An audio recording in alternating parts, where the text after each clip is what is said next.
Uh, well, I'm going to let Rita introduce herself.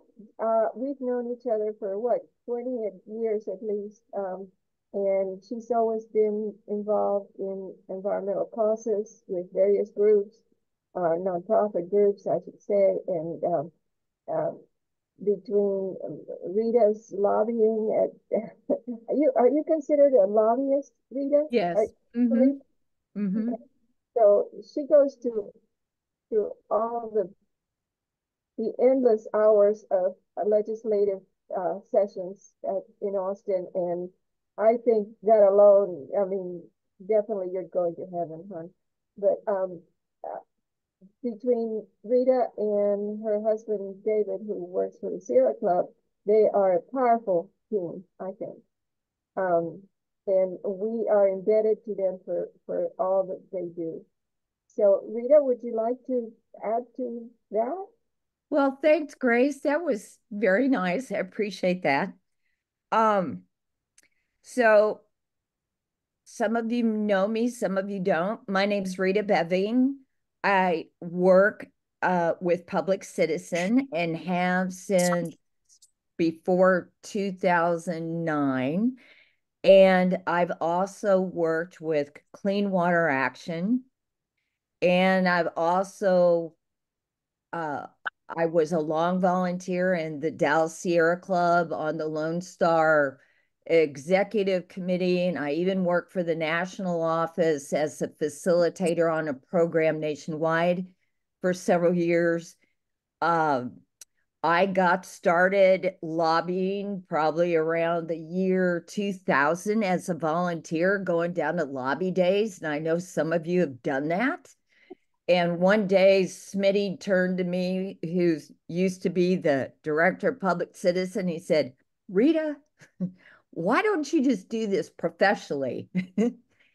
And so I did and started working with Public Citizen. And I've been a registered lobbyist since 2013.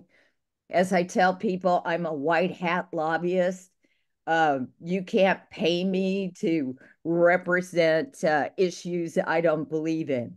So I primarily work on energy, the environment, and I have a unique niche. I also work on eminent domain, which puts me in a bipartisan fashion during many sessions. And I like working in a bipartisan way. So, with that said, I'm going to give you a few perspectives on the 88th legislative session. I know some of you are familiar with what's all happened, and some of it still seems to be bouncing around.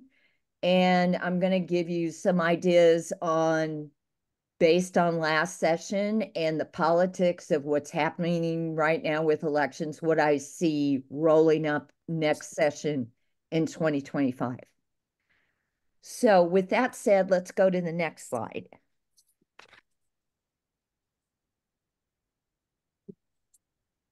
Can someone, there we go. Okay. So let's go to a global view of what happened last session. As you all know, there was a big war over private school vouchers that put us in a few special sessions beyond the general. Um, Unfortunately, teacher pay and per student allotments were tied to those private school vouchers as leverage. And when the bill failed, so did the increased teacher pay and student allotment. There were election bills that criminalized and made voting harder. There was a special target on Harris County's back and their county judge. Um, some of those bills passed. There were attacks on trans kids and drag shows. And the drag show bill has been deemed unconstitutional as free speech, so that bill has gone down. Um, there was efforts to pass some gun control because of the situation in Uvalde. Unfortunately, nothing happened. for gun control. There were attacks on local control, and I'll talk about that a little later, but the last few sessions, we have had more and more bills that want to constrict what cities can do as far as ordinances within their municipalities. And then there were lots of bills to prop up oil and gas this session while attacking renewables, more than I've ever seen. And I've seen a lot of energy bills come and go. So that is kind of the global view of what happened. And then there were several agencies under what we call sunset review. Now, every state agency goes through what we call sunset, and that happens every 7 to 10 years. They can totally dissolve an agency, they can combine two agencies into one, and they can make major reforms on an agency if they'd like to. And there is a dedicated sunset committee that oversees that, and they usually start meeting months and months before session starts, and they put out a report at the beginning of session by which bills are then formulated. This last session, I would say the major agencies many of us care about were under review: the Texas Commission on Environmental Quality, the Public Utility Commission, the Electric Reliability Council of Texas, and the Texas Water Development Board were all under sunset review. Next slide. So, guys, there were more than 8,000 bills filed this past session, and I believe it broke the record. And as always, at the beginning of session, there were good bills filed on air, water, the permitting when it comes to industry and waste. There were numerous bills filed on climate to actually ask that state agencies consider climate in how they conduct their work. These have been offered several sessions, and unfortunately, they often don't even get a hearing. And they didn't get a hearing this session. On permitting, when it comes to industry, whether it's a landfill, a coal plant, a concrete batch plant, etc., there were probably more like a dozen bills filed affecting notice, and people like Senator Miles, Representative Anchia, and others filed bills to help disadvantaged communities where often industry locates. The idea of the cumulative impacts of other industries surrounding that particular company that's seeking a permit, about more public participation, about better notice to communities. There were some minor things that happened in the TCEQ sunset bill that helped permitting, but a lot of the bills, like considering cumulative impacts, didn't go anywhere. And it wasn't the first time those were filed. On water, this is probably the third session that bills were filed to address lead in water at schools due to aging pipes. And there were bills to provide financial assistance for low-income communities.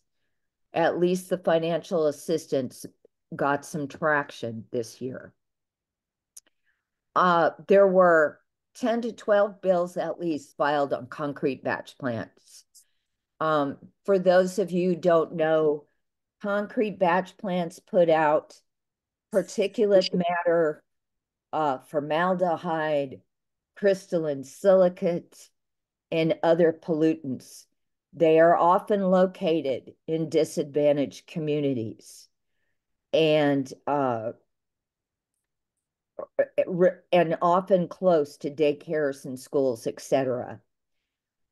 There were also bills filed on rock crushers and aggregate operations. With the fracking boom in Texas, uh, sand is often is used in fracking. So there's a big concern in the rural areas about quarries that just spring up and then are pretty much abandoned when they're done with their operations. And there's a lot of dust, traffic, noise that comes from those operations. And lastly, on waste, there were bills filed like by Representative Benton Jones of Dallas to eliminate nuisance scrap tires that we often see dumped by the side of the road. He actually had a bill that would chip a tire from cradle to grave. So if somebody came up to a gas station offering to carry off scrap tires and tried to dump them by the side of the road, they could be tracked to where they were dumped, and they would have to be registered, the carrier of those scrap tires, etc. Unfortunately, those bills didn't get anywhere. So let's go to the next.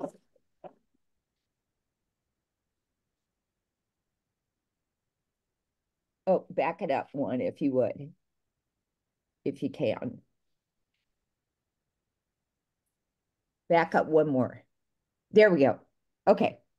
So, as usual, there are tons of great bills filed meant to help on all these topics. I'm just going to give you a sampling of some. The group that Public Citizen works with Sierra Club and others, we have a group called Alliance for Clean Texas that a lot of the groups will pull all the bills that they're watching and filing and will alert each other as they go through committee, as they get to the floor, as they get to various committees, and we'll try and help each other pass bills or kill bad bills. Some of the good bills that were filed were Representative Reynolds filed HB 642 to establish an Environmental Justice Council within the TCEQ.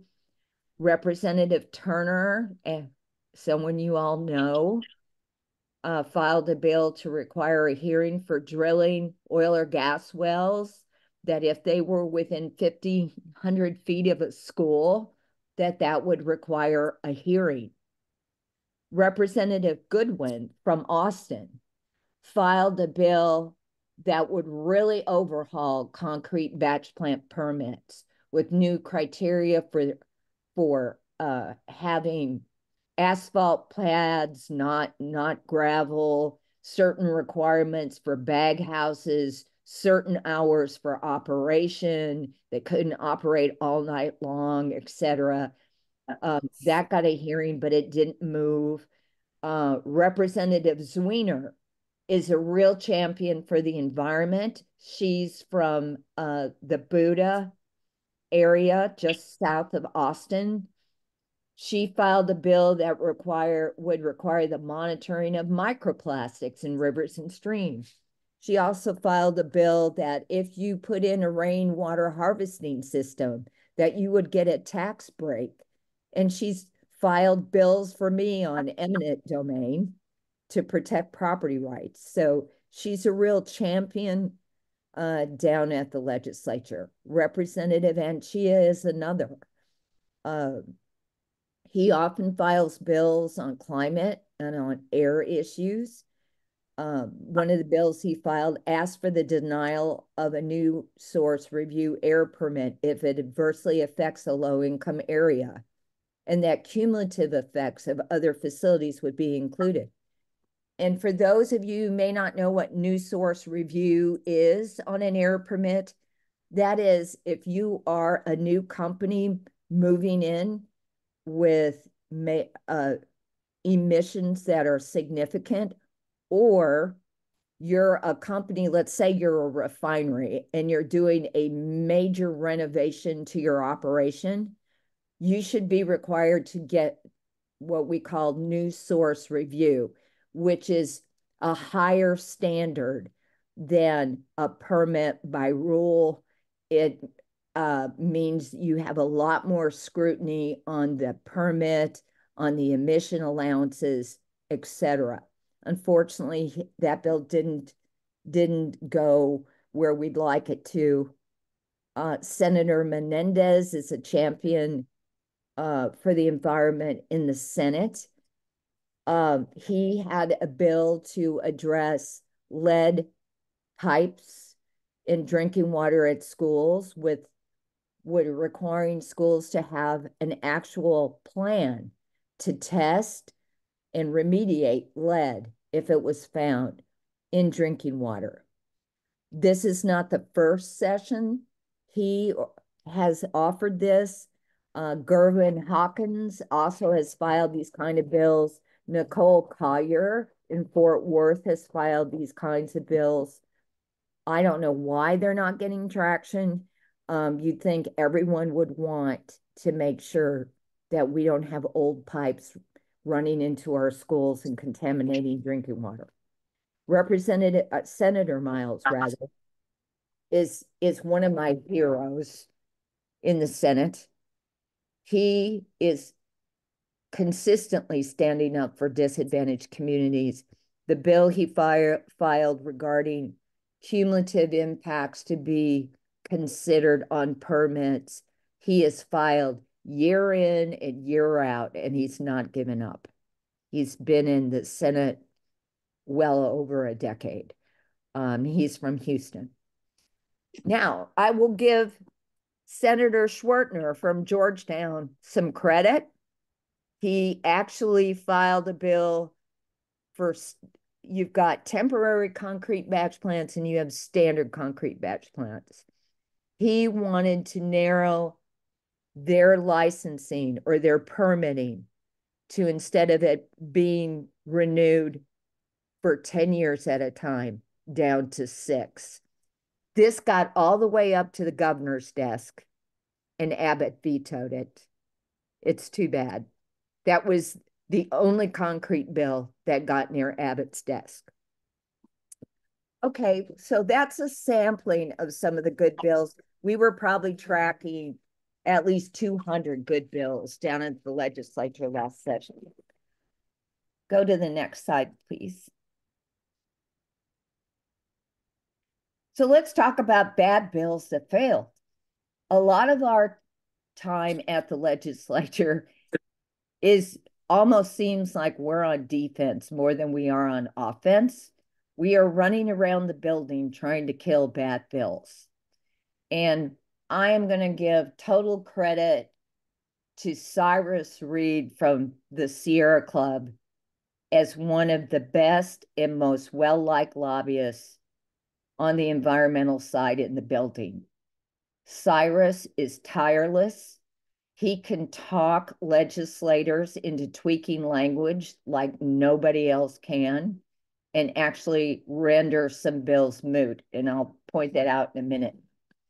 But one of the bad bills that all of us thought was crazy, along with industry last session, was Schwertner's Senate Bill 6, where the state was actually going to finance and own, guys, 10,000 megawatts of natural gas plants to be located near population centers, because they figured the transmission would just be that much shorter and cheaper to do. And they were going to allocate up to $18 billion. Industry came out and said, you do that and you will kill the electric market in Texas. Now, this would probably be the equivalent of about 12 power plants. And others were saying, the state doesn't know how to run a power plant. Why would you do that? And thank goodness that failed. Another bill that was unfortunate that was filed is Senator Kolkhorst filed a bill to weaponize regulations against wind and solar with a whole bunch of requirements. There were bills filed, and I think this was part of hers, where your wind turbine had to be X thousand feet away from the fence line, and that you had to notify the county judge. And the county could weigh in on whether you're going to do it or not. And if the transmission was over X miles, wind and solar were especially going to be penalized for the cost per mile on transmission. And there were just bill after bill after bill besides hers that were like that. Thank goodness none of them passed. Another crazy bill in our minds was by now Senator Phil King, former representative, who wanted to require that at any given time, half of the state's energy portfolio would be dispatchable, namely natural gas. Yes, coal would be in there, but it was designed to help natural gas, just like SB 6 was to help natural gas. I think because of the present administration we have federally, the energy sector was very worried about not only with electric vehicles, but with other things that natural gas would be curtailed. So the state was frankly helping out the natural gas industry with these bills. It's not the first time.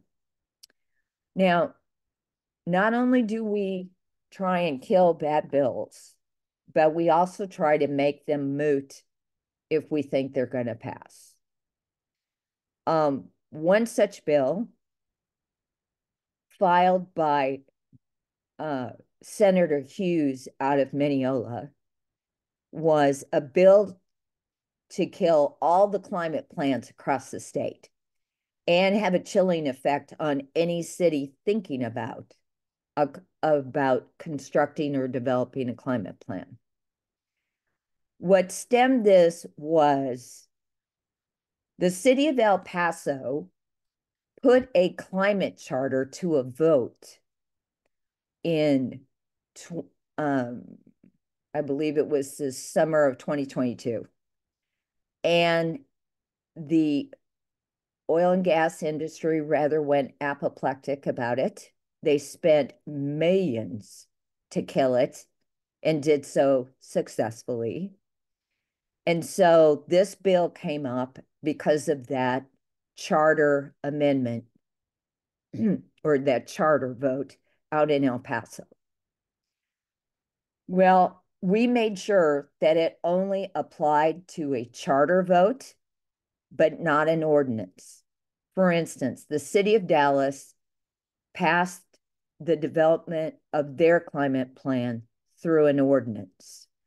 Other cities have done the same. So this bill only applies to a city or county if they wanted to do a charter vote. So thank goodness this pretty much won't affect our climate plans across the state because it's only if it's a charter vote, not an ordinance. Another bill, and I give Cyrus Reed complete credit for this, Senator Birdwell has offered bills several sessions now regarding the regulation of greenhouse gas emissions. And he had initially written this bill to say cities cannot indirectly or directly regulate emissions. Well, Cyrus got him to take the word out indirectly, and it only says directly at this moment. Well, there's only two agencies that directly regulate air emissions throughout the state, and it's the TCEQ and the EPA. So by taking out the word indirectly, it saved all our climate plans because everything we do on climate within cities is indirect. We can't overstep the state or federal law in that respect. So those were some of the bills, major bills, I would say, that failed or that we made moot. Next slide. So let's talk about some good stuff. There were some good bills, although I will say there weren't many this session because of all the wrangling over school vouchers and impeachments and other things. We did get some things passed. Representative Landgraf updated the Texas Emissions Reduction Plan, which is really designed to get old gas guzzlers off the road and, our emission inspections, et cetera. Well, there's been many efforts to grab the funds out of TERP because it usually is a pretty big pot of cash. So what we managed to do this session is Landgraf included hydrogen trucks because it's an up and coming energy source, to include hydrogen trucks and infrastructure in the TERP program, to reduce oil and gas emissions with funding, although many of us would agree that oil and gas could probably fund it on their own, and to reduce the funding for natural gas vehicles. I'm sure we all remember when I was in Sierra Club, we considered natural gas a transition fuel. That is not the case anymore. And so it's good that TERP is actually reducing TERP funding for natural gas vehicles and fleets. Another bill that I'm going to mention that I have a big star and maybe a question mark after was Senator Perry out in the Panhandle established a $1 billion water fund that would operate through the Texas Water Development Board to help with flooding to the tune of $625 million, clean water to help towns that can afford to upgrade their systems to the tune of $125 million, and also $100 million toward economically distressed areas, little towns that just have no money to help with their water infrastructure. All of that is fabulous. Here's my only concern is sometimes funds start out with one thing and then they pivot to something else. And I know someone like Grace and I both agree we do not want this fund to pivot after its initial use to funding reservoirs, especially if cities are not doing enough with their own conservation plans or the water districts aren't doing enough to save water. And that's our only concern about this fund. But as it stands right now, it's great. Another bill that's good is in the final TCEQ sunset bill, because whenever an agency goes under sunset, there has to be a bill that re-ups them with whatever changes or funding changes, et cetera, happen. Senator Schwartner, who was chairman of the committee, filed a sunset bill for the Texas Commission of Environmental Quality and added these good things in it. It would mandate that all industrial permits are published online.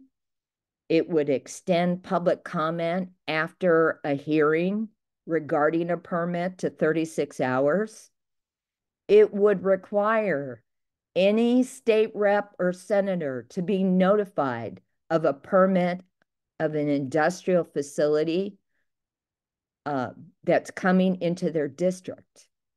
It would add $3.5 million for air monitoring and increase the penalty cap for industry's violations from $25,000 to $40,000 per day. That penalty cap, guys, has not been increased since 1986. That is a darn long time. And Cyrus Reed, who I've known for many years now, has tried to get this cap raised for at least 6 or 7 sessions or more. And then another good bill, everyone heard about the debacle with Fairfield State Park being taken over by a private developer. It spurred, now Senator Parker was a representative, to establish the Centennial Park Fund bill that all of you approved last fall in a proposition, and it appropriates $1 billion to buy land to secure it for state parks. Fairfield is not the only park where land was leased, and hopefully those places will be on the priority list of this $1 billion. Another bill that was good was Senator Schwertner passed a bill to increase the penalties for market abuse of the ERCOT system from $25,000 to $1 million per violation. After Uri, or during Uri rather, power went up between the operators as high as $9,000 a megawatt. And there was belief that there was market manipulation. So that is why Senator Schwertner offered this bill and why there was such a huge jump in that respect. It should also be noted that ERCOT had passed that there was going to be a market cap of $5,000 per megawatt and not let it get as high as 9,000. Okay, let's go to the next slide.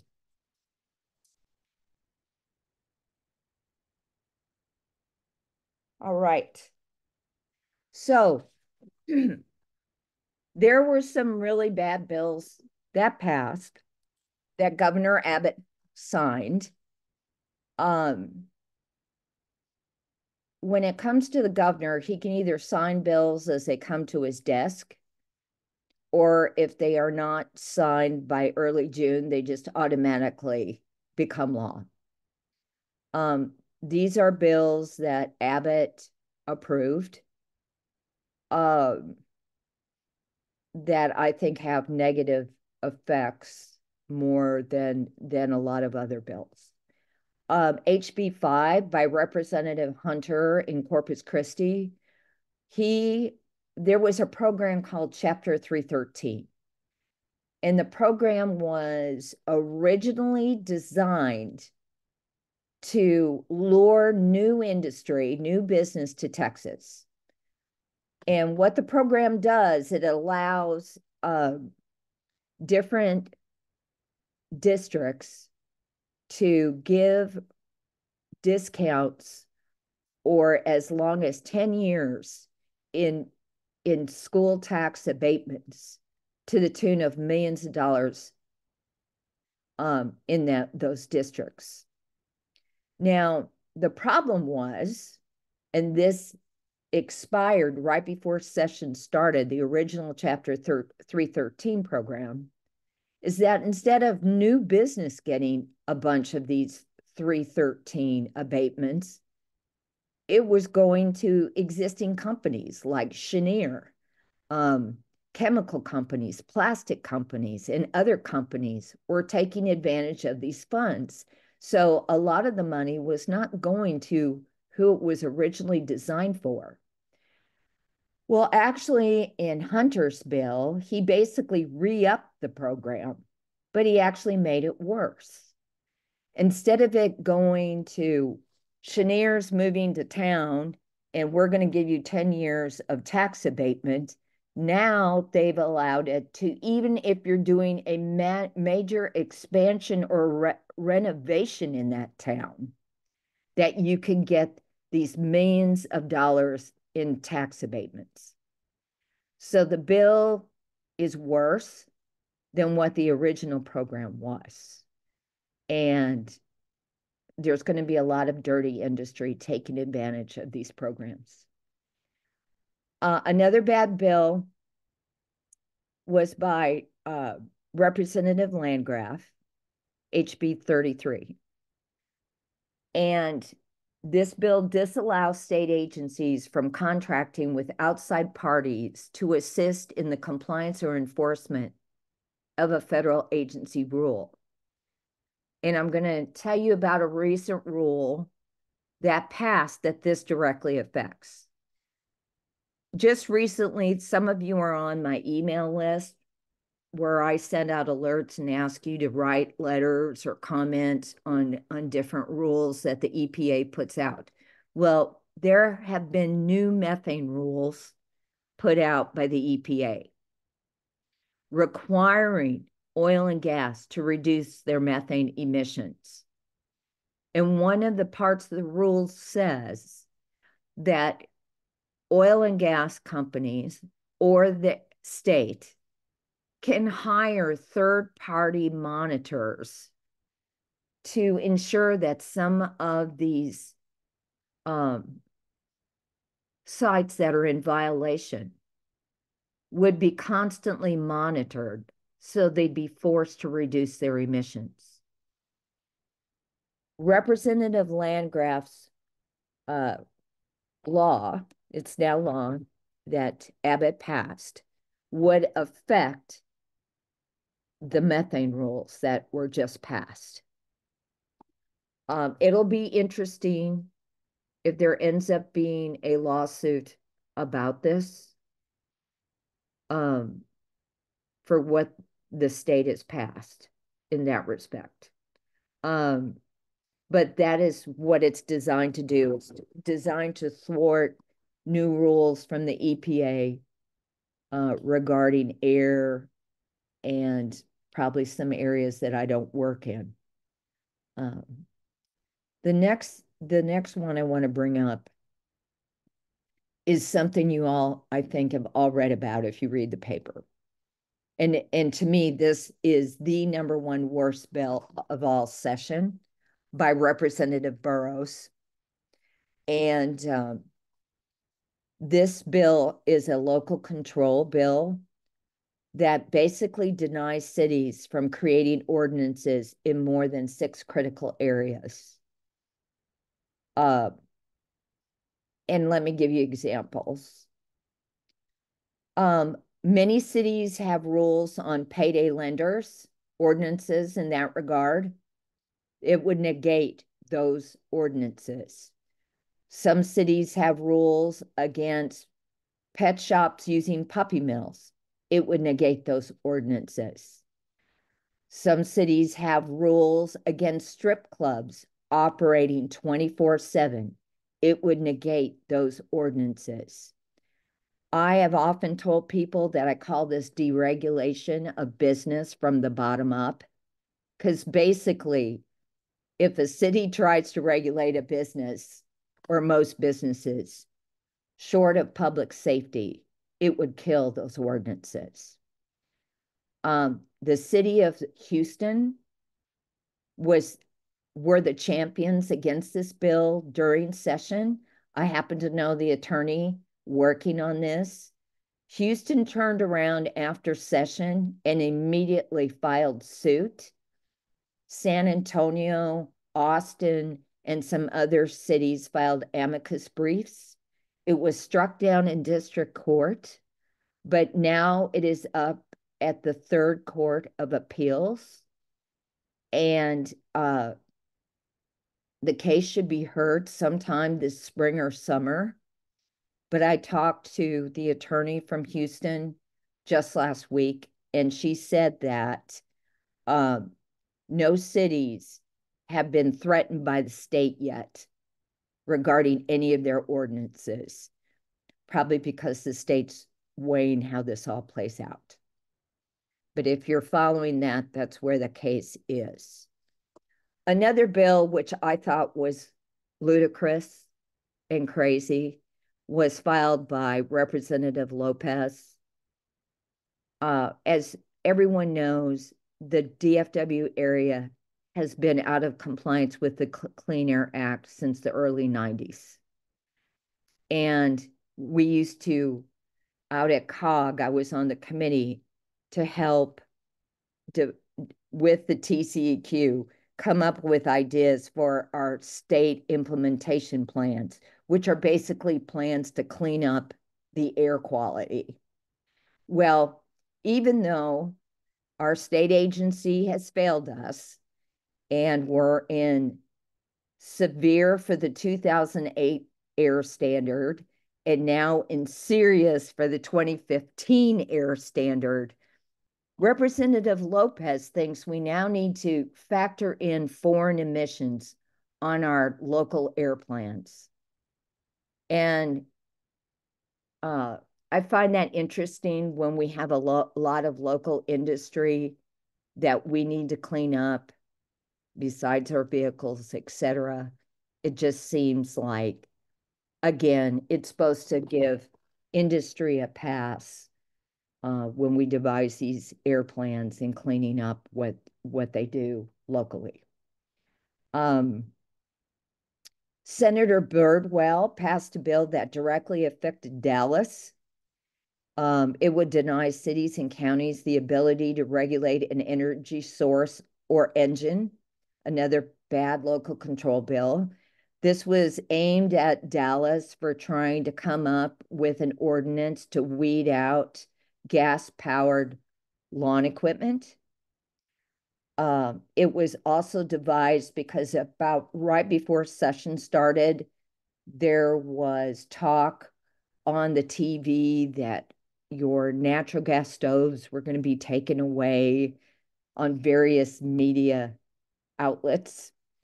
And to my knowledge, nobody had talked about that in the state of Texas, not with any real ordinance behind it. So what Dallas is going to have to do, because this is passed, is in order to lower the emissions from lawn equipment, which, guys, a gas leaf blower can produce as much pollution as an F-150 pickup. We will have to do it with incentives and carrots instead of sticks. So that was SB 1017. And the last one I'm going to talk about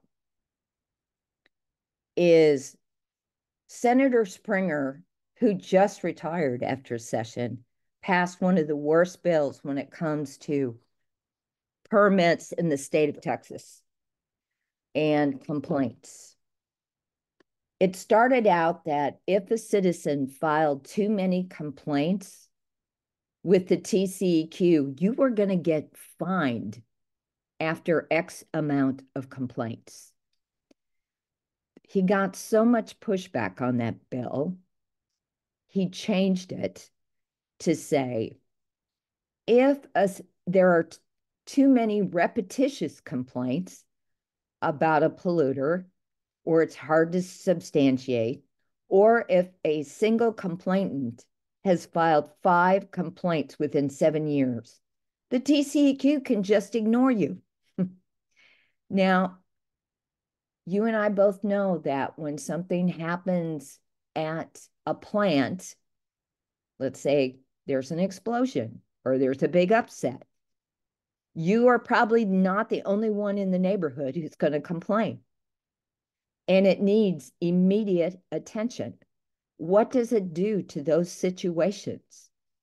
And many of us also know that there is industry that treats anything the TCEQ finds them for like a traffic ticket, and they never clean up their ways of doing business and continually violate the law. This could allow them to just keep violating the law and allow the TCEQ to ignore it. I find it interesting that Senator Springer retired right after this last session. So I would dub 2127, the local control bill, and SB 471 as number 2 of the worst bills filed regarding the environment and how cities can try and protect the public. Okay. So those are all my bills. I know I went through a lot of them. Let's go to the next slide.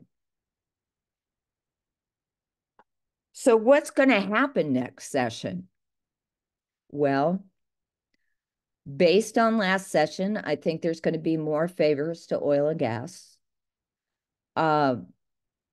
There will be an increased emphasis on hydrogen pipelines and CO2 pipelines. It started this past session, and I look for it to grow because I think oil and gas knows that sooner or later the Permian Basin's going to tap out and the oil boom will tap out. So this is the next big thing, is hydrogen and CO2 pipelines. I do look for bills to be refiled to attack renewable energy as a favor to oil and gas. I don't think permitting, if the current leadership stays in place, that there'll be any significant improvements there, although I have every faith that Anchia and Miles and others will refile. I think there'll be a lot of concrete batch plant, rock crusher, and aggregate bills filed. I don't know if they'll go anywhere. And there'll be more attacks on local control. I remember years ago when it started out with a tree ordinance, and the next session it was bag bans. And this session, there was probably, other than 2127, which was supposed to be a blanket bill on ordinances, there were probably 5 others filed. So I look for more attacks on local control. Next slide. So as far as agencies under review next session, there aren't any major agencies under review that most of us would follow, except for the Trinity River Authority. That's the only one of local concern. The Texas Ethics Commission, the Texas Real Estate Commission's under review, and some criminal crime related agencies are also under review, but no agencies related to the environment other than some river authorities. Next slide. So this is my final slide.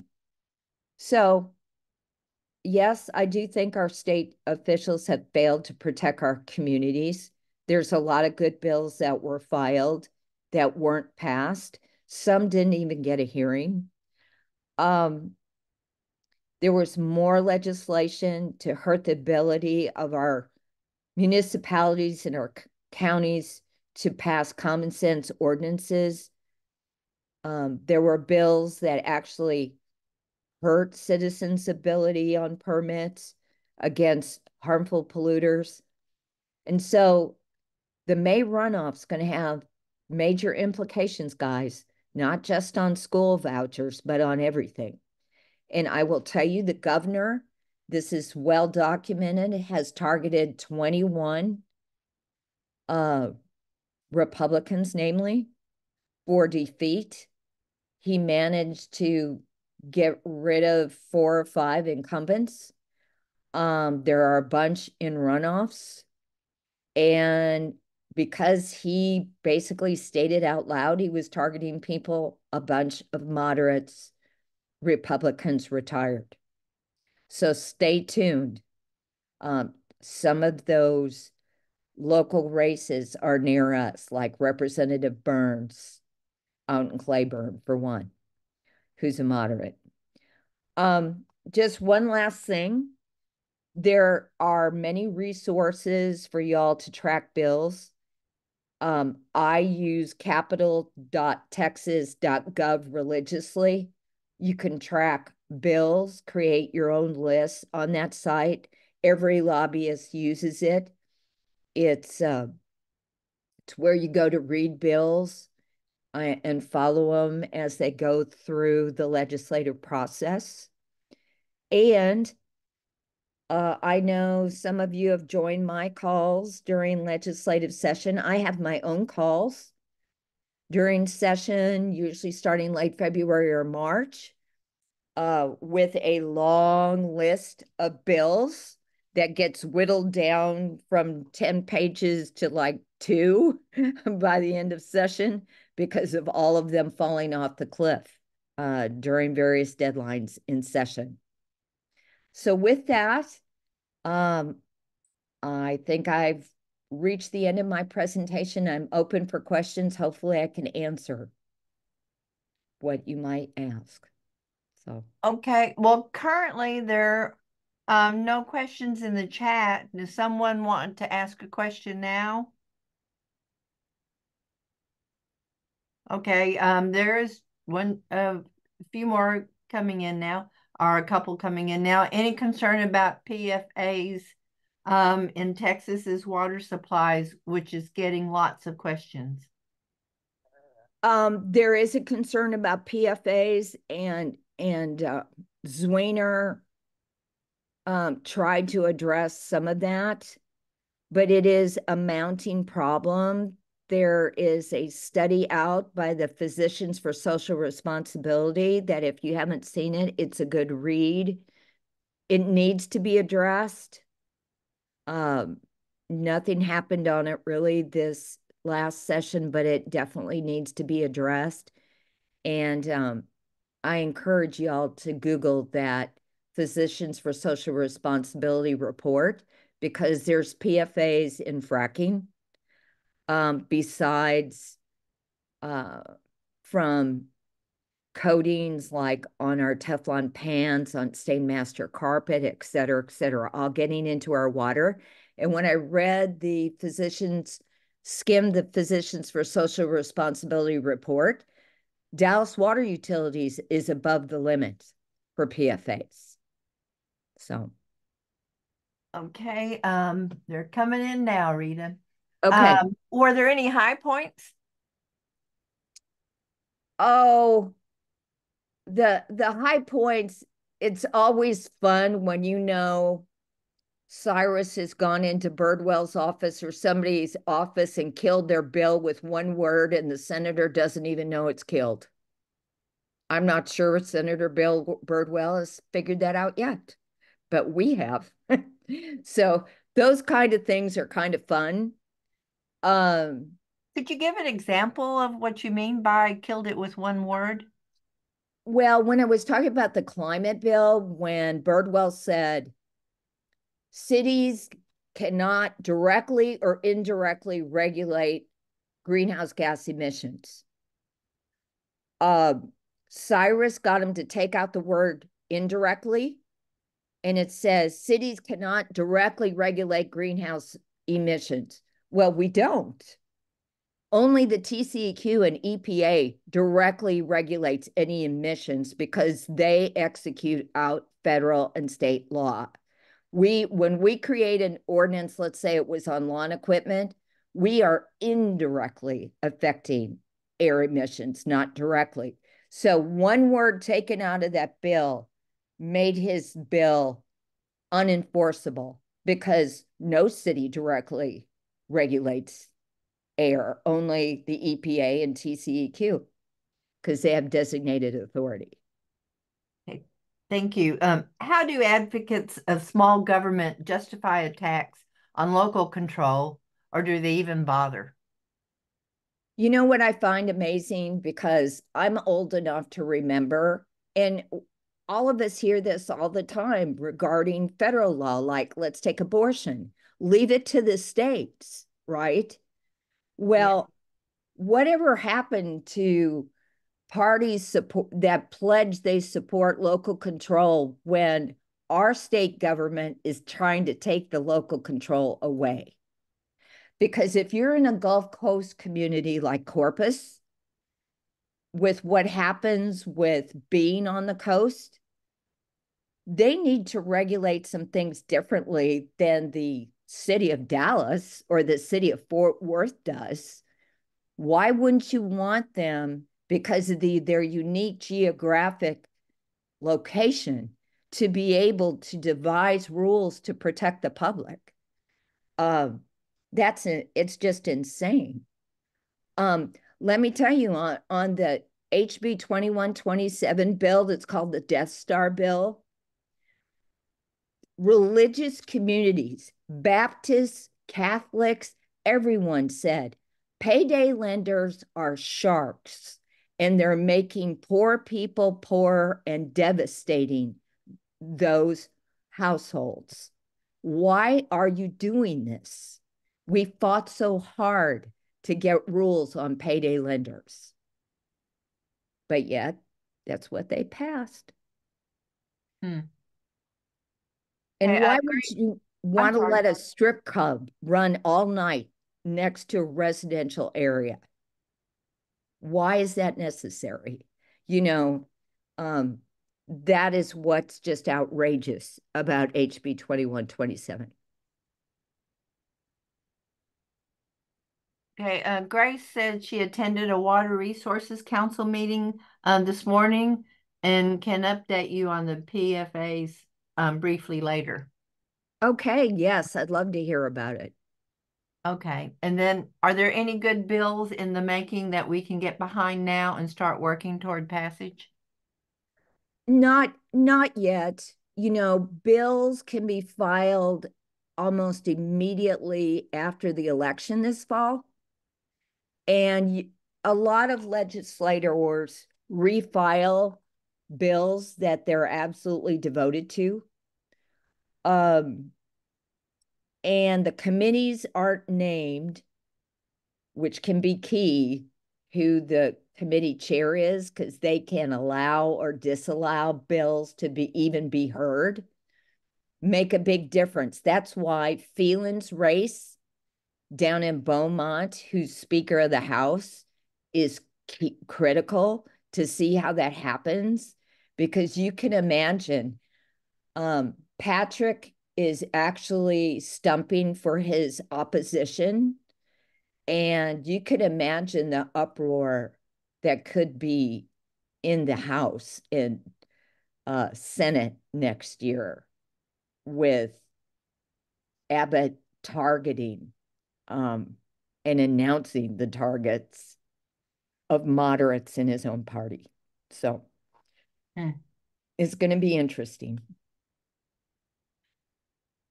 Jen Miller said she heard a report 2 or 3 weeks ago that admitted that energy industry and our state had grossly underestimated amount of population growth and had not accounted for energy needs. Essentially, Texas is already over its capacity. What next? It very well, I wouldn't be surprised by that. And therefore, for the legislature to undercut renewables is insane. The other thing that's insane is the fact that, thank goodness, there was a lot more battery storage has come into play to help the grid. But do you know that we couldn't get one energy efficiency bill passed last session? Cyrus helped get a bunch sponsored, and not one of them passed. You know, it's so ridiculous when you think conservation is usually the cheapest per kilowatt or the cheapest per gallon than building a reservoir in getting more water and more energy. Our state just doesn't think that way. And it's ridiculous because it's the cheapest way to get more power and more water. And I'll tell you another thing, guys, There were some bills that came up on cryptocurrency mining, one or two this past session, but with what's happening in Johnson County, et cetera, on cryptocurrency mining, these are major leeches on our energy grid, and something needs to be done about them. We are the biggest cryptocurrency mining state in the country. So. Okay, and Grace added to Jan's point that Texas will likely run out of water before energy. Some of the largest water consumers are water treatment plants and water pumps, and they can't be converted to renewable energy because of the wattage or heat required for operation. Could be, and I'll tell you, the Permian Basin is in a load of trouble, you guys, because of fracking. Fracking takes millions of gallons of water, and the Permian, if they're not running dry, they've got contaminated water. So it is a big problem. Darby created the Produced Water Consortium, like you could clean up frack water that's got what, probably 80 or more chemicals in it. It's like, I don't think so. If you can clean up produced water, then you're going to be the next billionaire, because I don't see how it's going to be done. So, yeah, the Permian's in a heap of trouble over water right now. Okay. How much action is based on Abbott's national political ambitions? A lot of it, I would say. I hear he's on Trump's short list. I also think Abbott's been in office so long, he has no fear anymore. You know, he just keeps getting elected and reelected, kind of like Patrick. There is no fear. It's just like, I found it kind of amazing that it came out in the news that Abbott got $6 million from someone, I believe, in Pennsylvania to pursue vouchers for schools. Goodness. And is using it against his hit list of 21 moderate legislators, and didn't particularly seem gun shy of hiding it. So that it's a problem. So. Okay. Nationally, legislators are quitting due to all the bickering going on. Bickering, I think, supposed to be, is bickering worst in Austin, and is it driving good people to quit? It has. I remember an energy chair who is now a lobbyist. I get along with him famously. Representative Keffer, who's from Eastland, a moderate who was head of the Energy Committee years ago, a person you could have a conversation with and he'd listen and he cared. Oil and gas didn't think he favored them enough, so they primary him. And that's what they do to a lot of legislators. And if a legislator thinks whoever they're getting primaried with has tons of money from oil and gas or Abbott or whatever, some of them just want to bow out gracefully instead of losing. John Corona, who's been out of office 10 years, was another Republican that I could always walk in the door and talk to about Dallas issues. He's really reasonable.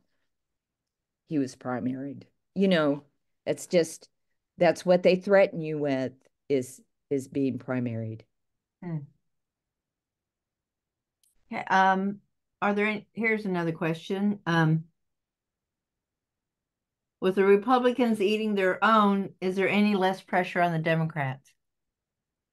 I would say no, because here's the problem, guys. There's some of these seats which are districted very gerrymandered to be ours. Democrats won't even run in those districts. They won't even put up a candidate in those districts. So it's kind of like they've ceded the seat because it's so gerrymandered, they don't see a way a Democrat can win.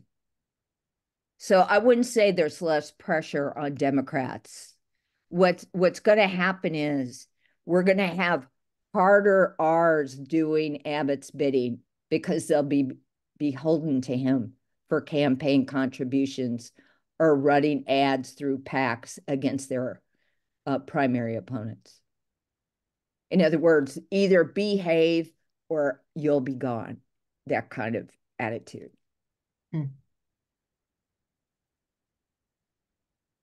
How much is the influx of people from other states changing the makeup of the legislature?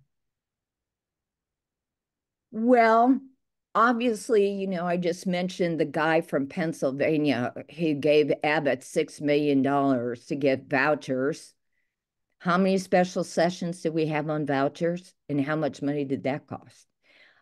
Then, you know, there's talk about casino gambling, you know, here in Dallas even. And I am willing to make a prediction, guys.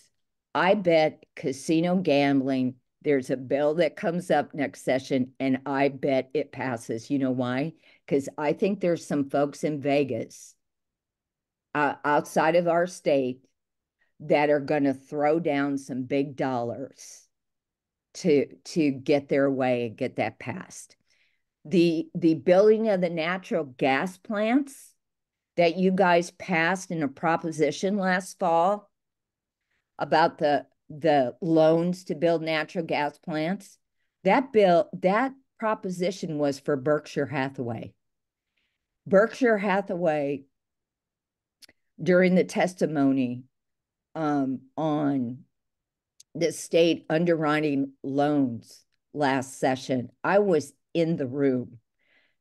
All the Texas Power Association said, you underwrite loans and we will not build one more power plant in this state. Why? Because you are changing the entire market for energy. And right down the road, when you testify in the Senate, there's often 3 or 4 people sitting in a row. All the established power people, Vistra, the Texas Power Association, etc., all said how they will not build another power plant or how upset they were that this would change the whole power dynamic of market competition in Texas. Guess who was the only one who testified for it? Berkshire Hathaway, because they've been trying to get in this market for years. And if they can get their plants underwritten, that's like a big gift. As if Warren Buffett needed the money, right? So that's just some of the crazy stuff that happens. Do you know that the cryptocurrency industry, who's come in, of course, from out of state, actually get paid to stand down or lower their energy use during peak time, and that some of them are making more money standing down during peak energy use than it is to run their plants? No wonder more cryptocurrency companies are coming to Texas. It doesn't make sense. How do you keep going on behalf of the environment given the current political climate in Texas? What is the secret of your persistence and effectiveness? Well, Grace and I have talked about this before. Here's the thing. If you want to survive working at the legislature, you have to be like Teflon. in the respect that you can't take the defeats personally. And when you have incremental wins, you have to celebrate those. And when I walk into, I work eminent domain, which is something oil and gas doesn't like because it makes their work more expensive and more costly due to time.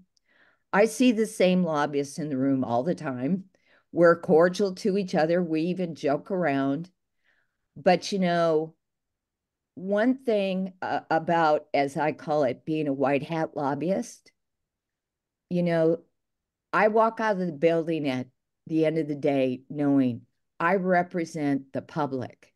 I represent landowners. I represent the right side of the issue. And I can go home and sleep at night. Frankly, I don't know how some of these people go home and sleep at night. But win or lose, we always have our integrity and we always know we're here for the right side. So that keeps me going. Well, Rita, I think I speak for everybody. We really appreciate the work you put in and help give us hope. Well, So, thanks. And we just all need to keep on trying because what they want is they want us to give up. That's what they want. And we just won't. So, well, that was the last question, and that's a good one to end on, I think. Thank you so much. well, thanks for having me, guys. And by all means, feel free to email me at rita.beving@gmail.com. I also have eco meetup calls every month, and I talk about what's going on federally or locally, and you're welcome to talk about what you're working on. So shoot me an email and I'll try and connect with you. So thanks so much for having me. Everybody wants to unmute and give her a hand. Thank you. Thanks, Rita. Thank you. Thank you, All Rita. righty. Y'all have a good night. And Grace, you and I will talk PFAs. Right. You want to Oh. stay? Rita, I'll put it on an email. How's that? All right. Okay. Thank you. This. Thanks. I know you're trying to wake me up. All righty. Thank you, guys.